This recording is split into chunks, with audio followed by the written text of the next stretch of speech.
Passing by Nella Larsen. Overall rating, 4 stars.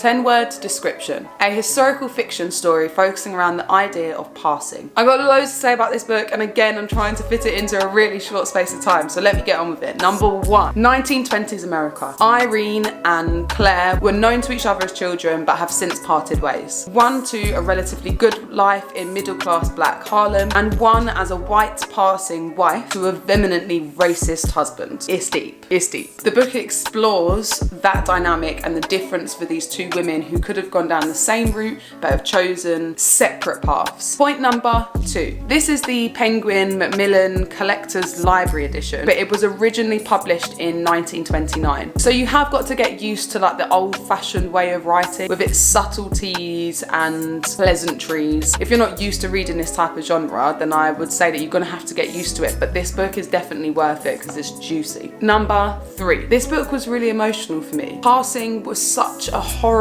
thing that people felt the need to do, to denounce who they were just to feel some sort of self-worth. I've never read anything like this before, so I was super interested in the subject, and it's now made me go and research it even more. Plus I wanted to read this before I read The Vanishing Half by Brit Bennett, because I heard that that was inspired a lot by this book, or at least has some similarities. So yes, this book is to do with passing, but there is actually so much more to it than that. It deals with jealousy, feminism, sexism, marriage ideals, identity, etc, etc. It deals with a lot of stuff packed in this tiny little book.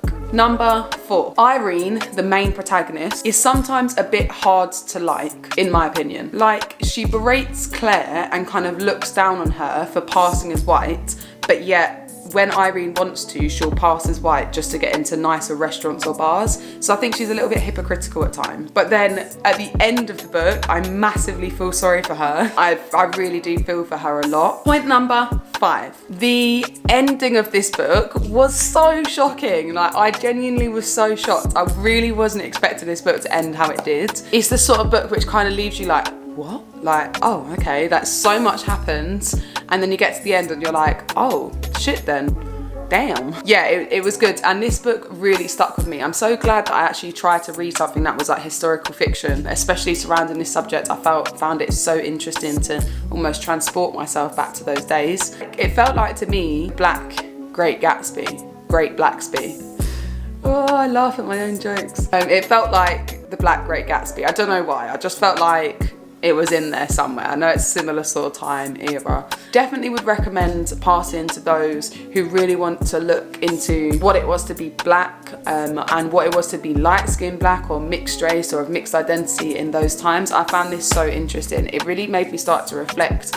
At first I thought, oh my God, how awful that people were pretending to be something that they weren't just to feel accepted by society. And then I was like, you know what, people are still doing that in more messed up ways, almost in more complex ways. And it also made me reflect on parts of my teenage life where I was in a very white environment and I would do things in order to feel more accepted by the people that I was surrounded with, or the people that seemed cool and pretty and powerful and successful around me. So it did really bring up some very interesting arguments within myself about the idea of passing in general and about the black community's perspective on it as well.